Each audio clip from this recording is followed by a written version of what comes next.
वो संविधान ही खत्म करने में ये जालिम बीजेपी सरकार लगी हुई है। आप लोगों ने देखा होगा, जब से ये केंद्र की सरकार रहा हो, आज एक भी हमारा नौजवान बच्चा एक चपरासी तक नहीं हो पाया है। ये हम लोगों को, किसानों को गुमराह करती वैकेंसियां निकालते हैं। हम गरीब किसान, मजदूर, नौजवान सब तन मन से अपनी उसकी प्रशंसा करते हैं और देते पेपर लीक करा देते हैं। ये मैं पूछना चाहती हूँ, ये देश के चौकीदार से चौकीदार है, ये उत्तर प्रदेश के ये साधु महाराज जो अपने आप को देता है, ये मुख्यमंत्री बना बैठा है, कहता है मैं संत हूँ। संत की परिभाषा जानते हो क्या है? संत कभी झूठ नहीं बोलता, नहीं करता, स्थान पे दुराचार नहीं चाहता। लेकिन ये जब से संत के नाम पर अपमान किया है, आज उत्तर प्रदेश हो, चाहे मणिपुर हो, चाहे हाथरस हो, बलात्कार, आज हमारी बहनें और बेटियां सुरक्षित नहीं है। चाहे मणिपुर में देख लीजिए, वो भी है। आप हाथरस का कांड देख लीजिए। आज ये कहते हैं कि हम गरीब के हित के हैं, हम सबल के साथ हैं, हम पिछड़े के साथ में। अरे भैया, जो आधी रात को तुमने एक दलित की बेटी को जलाने का काम किया था, उस समय तुम्हारी आत्मा मर गई थी क्या? मैं अपने बैठे हुए भाइयों से पूछना चाहती हूँ। आज चुनाव है, आज हम आपके बीच में सिर्फ अनुरोध करने आए हैं, सिर्फ आह्वान करने आए हैं कि ये बीजेपी सरकार बहुत छड़िया है। आप लोगों के ने देखा होगा, पहले गांव में चाहे रामलीला होता रहा हो, चाहे नौटंकी होता रहा हो, एक पेटू राजा बन के आया करता था और हम आपको सबको हंसाने का काम करा करता था। बाकी उसका उसमें कोई बोल नहीं। ये उसी तरह का नरेंद्र मोदी है।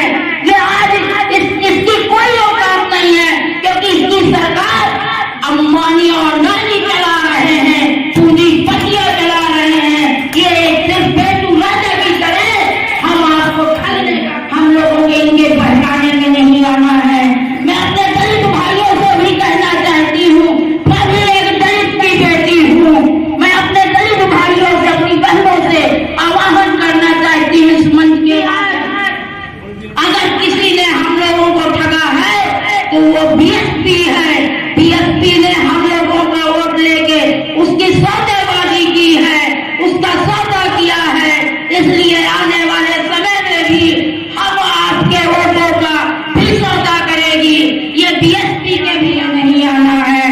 आने वाले 2024 में आप लोगों को साइकिल वाला बटन दबाकर अपने देश के नौजवानों का सम्मान बचाना है। आपको अपनी बहन बेटियों का सम्मान, किसानों का सम्मान बचाना है। अगर आप लोगों को अपने बच्चों का भविष्य चाहिए, अपने बच्चों का अगर उज्जवल भविष्य चाहते हैं, अगर ये सरकार हमारा आपका शोषण कर रही है, संविधान खत्म करना चाहती है, तो आने वाली पीढ़ी हम लोगों को लिए कुछ नहीं के छोड़ जाएगी। आने वाली पीढ़ी हम लोगों को कोसेगी। आप लोगों को सब कुछ मालूम था, इसके बाद भी आप लोगों ने ऐसे लोगों को वोट देकर विधानसभा में बैठाला, दिल्ली में बैठाला, लखनऊ में बैठाला। क्यों बैठाला? क्योंकि ये हम लोगों के सबके विरोध, न तो ये किसान का हिस्सा है, न ये मजदूर की हिस्सा है, न ये क्या कहते हैं आपके व्यापारियों का हित में है। और नौजवान तो बिल्कुल से इस समय तिराहे कर रहा है। इसलिए मैं अपने भाइयों से अनुरोध करना चाहती हूँ कि 2024 में ये सारी चीजों को याद कर लीजिएगा और साइकिल वाला बटन दबाइएगा। लोगों से मैं एक बात और पूछकर अपनी बात समाप्त कर दूंगी, क्योंकि आप भी हिंदू हैं, मैं भी हिंदू हूँ। आप भी राम को मानते हैं, हम भी राम को मानते हैं। सुबह उठते हैं तो राम का नाम, शाम को जब लोग विश्राम करते हैं तो राम का नाम लेके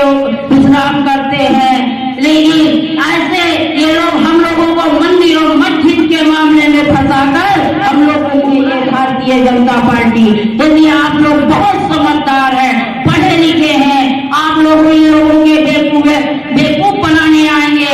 इन लोगों की बेवकूफियत में फंसना नहीं है, इनकी झांसों में फंसना नहीं है और अपने बच्चों का भविष्य सुनहरा करने के लिए साइकिल वाला बटन दबाकर, चाहे विद्यार्थी कोई भी हो, लेकिन आप लोगों को साइकिल वाला बटन दबाकर और अखिलेश भैया के हाथों को मजबूत करना है।